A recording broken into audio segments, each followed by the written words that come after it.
Descriptive statistics are the numbers that often get the most attention.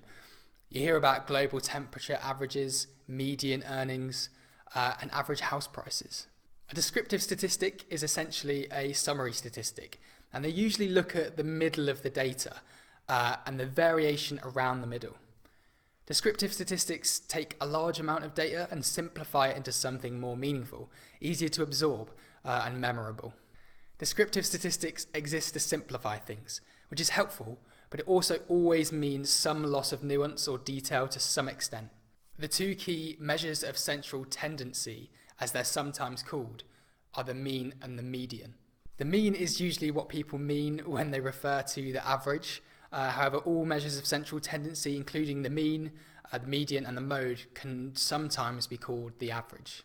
The mean takes the sum of the data and divides it by the number of data points. For example, it might take the whole income earned by the whole population of the UK and divide it by the number of people to find the mean income. The mean is a good measure of stuff that is evenly distributed or evenly spread out. And if you had to make a guess about what a randomly picked data point would be, the best guess you can make would usually be the mean.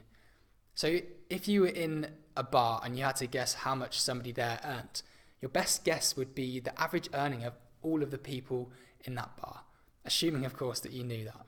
Now, we will come to this more in the next lecture, but a simple mean taken on its own isn't always the best way of measuring something. For example, what is the mean or average number of feet that people have? It's not actually 2, it's slightly less than 2. This is because the mean takes into account the total population, including those few people who don't have 2 feet. Now, the median is slightly different in that it splits the data in half.